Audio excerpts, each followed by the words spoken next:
Hello everyone, তোমরা সবাই কেমন আছো? আশা করছি তোমরা সবাই খুব ভালো আছো। আর আমরাও কিন্তু অনেক অনেক ভালো আছি। তো সকলের সুস্থতা কামনা করে আজকে আমি আমার একটা নিউ ফ্রেশ ভ্লগ স্টার্ট করছি। আজকে তো টাইটেল দেখে বুঝতেই পেরেছো যে আজকে ভিডিওটা কেমন হতে চলেছে। একদমই স্কিপ করো না, লাস্ট অবধি দেখতে থাকো, কেমন? তো চলো। তো সকাল সকাল আমি নিজে ফ্রেশ হয়ে গেছি। তারপর যেটা আমার ডেলি রুটিন থাকে সেটা তোমরা প্রত্যেকেই জানো যে আমি বেডটা ক্লিন করে নিই। তো আজকেও করে নিয়েছি। আর দেখতে পাচ্ছ এদিকে পুরো তাকটা দেখো পুরো খালি, কারণ এখানে উই পোকা হয়ে গেছিলো, তো সেই কারণে আলকাতরা দেওয়া হয়েছে। তো এটা শুকিয়েও গেছে, তো এটা আজকে গুছাবো, তো তোমাদের সাথে সেই ভিডিওটাও শেয়ার করব। তো এখন চলো বেশি বকবক করব না, যেটা স্পেশালি সেটা আজকে আগে দেখাই তোমাদেরকে, তারপর অন্য কথা বলবো। তো দেখতে পাচ্ছ সকাল সকাল চিংড়ির মালাইকারি করার জন্য কিন্তু প্রস্তুতি মানে একদম শুরু হয়ে গেছে। দেখতেই পাচ্ছ এখানে কাকু নারকেল, যেটা চিংড়ির মালাইকারি মোস্ট ইম্পর্টেন্ট সেটা হচ্ছে নারকেল, এটা তো লাগেই, যারা জানো তারা করেছো তারা জানো। তো দেখো এখানে কিন্তু চিংড়িগুলো ফ্রিজে ছিল, তো সেই কারণেই বরফ হয়ে গেছে, ডিপ ফ্রিজে রাখা ছিল, যেহেতু বাজার থেকে কালকে নিয়ে এসেছিলো কিন্তু রান্না হবে আজকে। তো কালকে দুপুরের দিকে নিয়ে এসেছিলো, তো সেই কারণেই জলের মধ্যে কিন্তু ডুবিয়ে রেখেছি। আর এদিকে দেখো কাকু মাছগুলো কাটছে, আর এদিকে ঠাম্মা নারকেলটা আমাকে কুড়ে দিচ্ছে। আমি বললাম আমি কুড়ে নেব, কিন্তু ঠাকুমা বলল যে না আমি কুড়ে দিচ্ছি। আর এটা হচ্ছে গাছের নারকেল, তো ঠাকুমার নারকেলটা কুড়া হয়ে যাক তৎক্ষণকে দেখো এদিকে মাছটাও বাছা কিন্তু কমপ্লিট হয়ে গেছে। এখানে আমি তার জন্য অল্প, একদম অল্প পরিমাণে নুন আর হলুদ মাখিয়ে কিছুক্ষণ রেখে দিয়েছি। তারপর আমি এদিকে নারকেলের দুধটা বার করার জন্য একটা পরিষ্কার কাপড়েতে আমি এখন এটা ছেঁকে রসটা পুরো বার করে নেব। তো একদম ঘরোয়া পদ্ধতিতে আমি যেরকমভাবে মানে জানি আমি সেরকমভাবেই করব। আর সবাই খেয়ে কি বলল সেটাও রিভিউ তোমাদেরকে দেব। তো চলো এখন বেশি বকবক না করে আমি এটা এখন করে নিই। তো আজকে এই মালাইকারিটা বানানো শুধুমাত্র আমার ছোটো কাকুর ইচ্ছে, কারণ কাকু বলেছিল যে তুই বানাবি, আর যদি ভালো হয় নেক্সট আর একদিন আনবো, আর একদিন বানিয়ে ডাব চিংড়ি খাওয়াবি। তো আজকে তাই জন্য কাকুর কথাতেই আমি আজকে করেছি, তাই জন্য আরও মনের জোরটাও বেশি যে আমি ভালো করে বানাবো। আর আমি কিন্তু পুরোটাই নিজে করার চেষ্টা করেছি, পুরোটাই, কারণ মা আরও যে অন্যান্য তরকারি হচ্ছিলো সেদিকে ব্যস্ত ছিল, আমি কিন্তু পুরোটাই নিজেই করেছি। জাস্ট ঠাকুমা ওই নারকেলটা কুড়ে দিয়েছে আর মা মশলাগুলো বেটে দিয়েছে, বাট রান্নার প্রসেসটা আমিই করেছি। তো শেষ পর্যন্ত দেখাই যাক যে কেমন হয়েছে, সেটাও তোমরা দেখতে পাবে।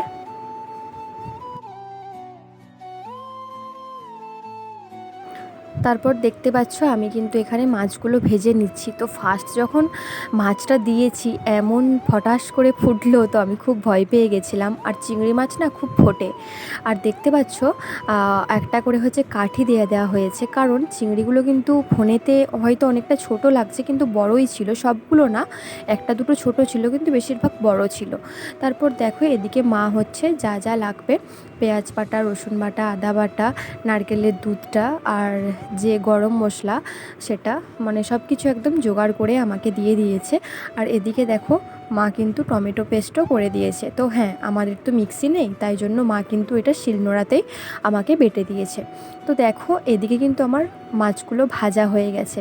এরপর আমি কিন্তু যে রান্নাটা করেছি তোমরা দেখতে পাবে, আমি কিন্তু কোনো রকম বাইরের মশলা, প্যাকেট মশলা কিন্তু ইউজ করিনি, একদম নর্মালিভাবে ঘরোয়া পদ্ধতিতে যেটুকু বাড়িতে ছিল সেটুকুই, জাস্ট ওই এলাচ, দারচিনি আর লবঙ্গ, এই গরম মশলা, গোটা গরম মশলা, এটাই আমি অ্যাড করেছিলাম। আর এটা আমি যে কোনো রান্নাতেই অ্যাড করি, আর টেস্ট কিন্তু দারুণ হয়। আমি ঘুগনি বানালেও দিই, পটলের তরকারি বানালেও দিই, এটাতে কি হয় হেভি টেস্ট হয় এবং মানে সেন্টটা যেটা হয় সেটা দারুণ হয়।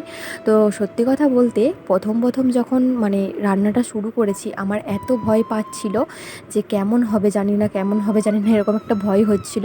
তো চলো এখন আমি দেখতে পাচ্ছ পেঁয়াজ বাটাটা দিয়ে দিলাম। তো পেঁয়াজ বাটাটা একটুখানি ঘরে যাবার পর ওর মধ্যে কিন্তু রসুন, আর রসুনটা দিয়ে এখন আমি নাড়াচাড়া করছি। তো রসুনটাও যখন একটা ঝাঁঝ বেরোবে, বেশ মানে চিটচিটে ভাব হয়ে যাবে, তারপর আমি আবার মশলাটা অ্যাড করব, সেটা তোমরা দেখতেই পাবে।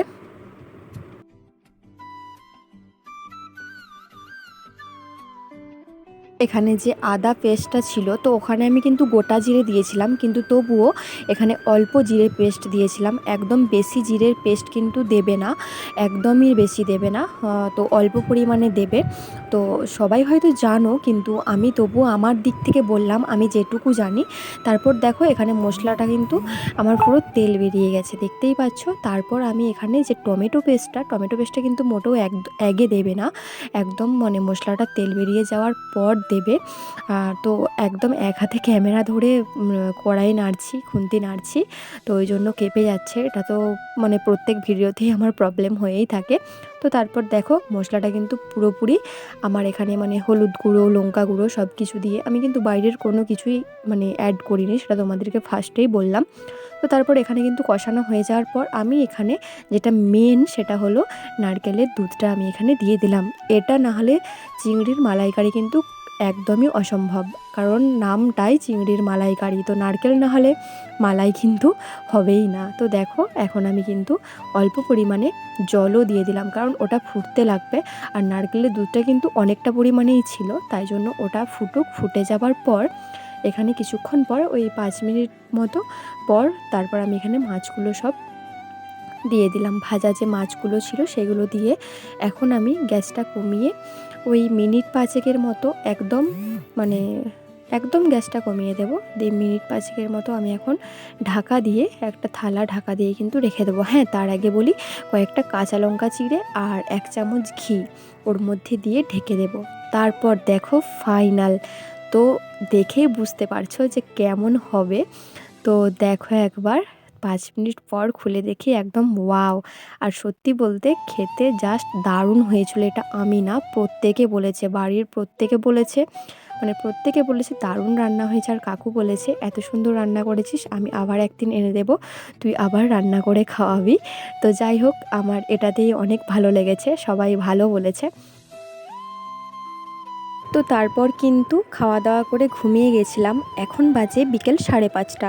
তো এখন চলে এসেছি, দেখতেই পাচ্ছ সকালে আমি তোমাদেরকে যেটা দেখালাম, যে পুরো মানে তাকেতে আমার বই ছিল, আরও অনেক কিছু জিনিস ছিল, সব কিন্তু মানে সব না, বইগুলো কিন্তু পুরো পোকা ধরে গেছিলো, তো সেই কারণে কিন্তু আলকাতরা দিয়ে দিয়েছে।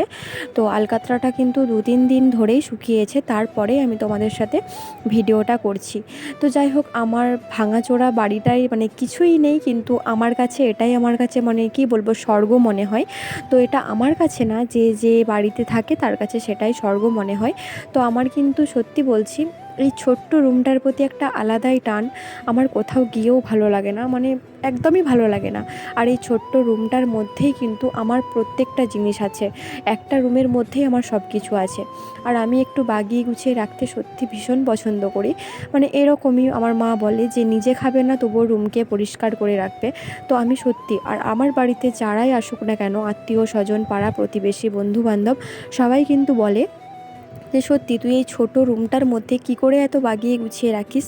তো তোমরা যদি চাও একদিন আমি কিন্তু হোম ট্যুর আমার দেবো, পুরো বাড়িটার আমাদের ট্যুর দেবো। যদিও আমাদের বাড়িটা কিন্তু সেরকম কিছুই নেই, জাস্ট মাটির মানে দোতলা যেরকম বারান্দা দেওয়া বাড়ি হয়, সিম্পল নর্মাল। এটা কিন্তু প্রায় 35-40 বছর আগেকারের বাড়ি, সেরকম বলতে কিছুই নেই। কিন্তু তোমরা যদি চাও আমি কিন্তু শেয়ার করতে তোমাদের সাথে মানে পারবো, যদি তোমরা বলো দিতে, তাহলে আমি কিন্তু দিতে চাই, আমার কোনো প্রবলেম নেই।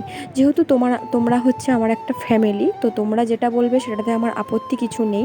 তো দেখো একে একে কিন্তু গল্প করতে করতে আমার অনেকটাই এখানে গোছানো প্রায় কমপ্লিট হয়ে গেছে। আর ওপরেও দেখো মানে নিচের তাকে ছিল বই, মাঝেতে ছিল ঠাকুর, আর ওপরে ছিল যে কাপ প্লেট ডিশগুলো হয় সেগুলোই। তো সব কিছু একদম এখানে কমপ্লিট। দেখো নিচের তাকে যেটা বললাম, পুরো আমার যে পড়ার বইপত্র, তো সব কটা নেই, যেটুকু প্রয়োজন হয় সেটুকুই, বাকিগুলো কিন্তু আমি আর একটা জায়গায় কুড়িয়ে রেখেছি। তো এখানে দেখো পুরো আমার ঠাকুর, সব রকমের ঠাকুর এখানে আছে, মানে যতটুকু ধরেছে।